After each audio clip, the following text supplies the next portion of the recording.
వైఎస్ఆర్ ఆ పేరు వినగానే అందరికీ కూడా ఒక ప్రేమ, ఒక ఆప్యాయతతో కూడిన ఒక పరిపాలనా విధానం గుర్తొస్తుంది. ఎందుకంటే పరిపాలనకి ఈరోజు మానవత్వాన్ని అద్ది ప్రతి ఒక్కరి గుండెల్లో చిరస్థాయిగా నిలిచిపోయారు వైఎస్ఆర్ గారు. అందుకే ఈరోజు ఆయన చనిపోయి 14 సంవత్సరాలు పూర్తవుతున్నా ఇంకా కూడా ఎవరు ఆయన్ని మర్చిపోలేరు, భవిష్యత్తులో కూడా మర్చిపోరు అని గర్వంగా చెప్పగలను. ఎందుకంటే ఈ రాష్ట్ర రాజకీయాల్లో పెను మార్పును తీసుకొచ్చి పేదవాడికి నేనున్నాను అంటూ ఆయన ఇంటి వద్దకే అన్నీ కూడా తీసుకొచ్చి అందించిన ఘనత వైఎస్ఆర్ కుటుంబానికే దక్కింది.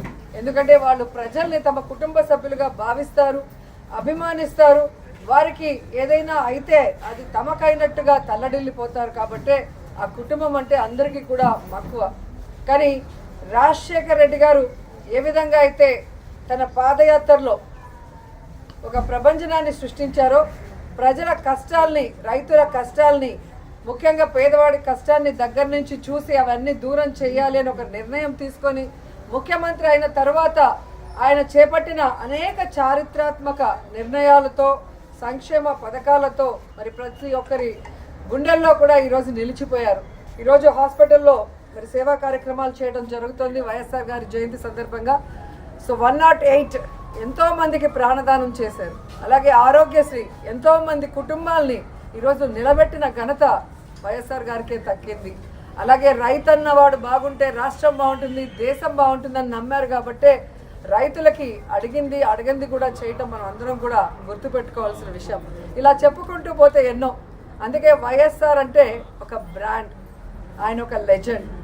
సో రాజశేఖర్ రెడ్డి గారు మనకి కనిపించకుండా పోయిన తర్వాత అందరూ కూడా తల్లడిల్లిపోయాం.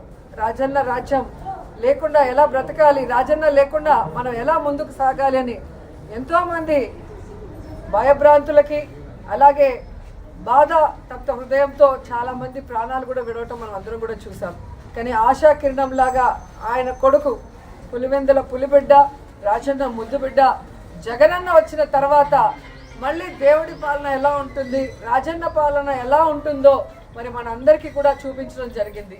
కానీ మొన్న ఎలక్షన్స్లో మనం ఓడిపోవటం అనేది కొంచెం బాధాకరమైన విషయమే. అయినా మనం ఓడినా గెలిచినా, అధికార పక్షంలో ఉన్నా ప్రతిపక్షంలో ఉన్నా మనం ఎప్పుడూ ప్రజల పక్షానే, రాజశేఖర్ రెడ్డి ఆశయాలకు అనుగుణంగా ఏ విధంగా అధికారంలో ఉన్నప్పుడు పరిపాలించారో జగనన్న, ఈ 5 సంవత్సరాలు కూడా రాజన్న పరిపాలన మళ్ళీ తీసుకురావడానికి మనం అందరం కూడా కలిసికట్టుగా పోరాడాలని కూడా అందరినీ కోరుకుంటున్నాను. ఈరోజు రాష్ట్రంలో ఉన్న వైఎస్ఆర్ అభిమానులందరూ కూడా ముక్త కంఠంతో ప్రతిజ్ఞ చేయాలని కూడా కోరుకుంటున్నా. రాజన్న పాలన మళ్ళీ రావాలి, రాజన్న బిడ్డ మళ్ళీ ముఖ్యమంత్రి అవ్వాలి, మళ్ళీ పేదవాళ్ళ ప్రజల మొహాల్లో చిరునవ్వు రావాలి, వాళ్ళ కష్టాలు దూరం అయ్యే విధంగా మనం అందరం కలిసికట్టుగా పనిచేయాలని కోరుకుంటూ ఈరోజు వైఎస్ఆర్ గారి జయంతి సందర్భంగా ఆయన విగ్రహానికి పూలమాల వేసి ఇక్కడ సేవా కార్యక్రమాలకి అందరూ కూడా వచ్చిన ప్రతి ఒక్కరికి పేరు పేరున కృతజ్ఞతలు తెలియజేసుకుంటున్నాను.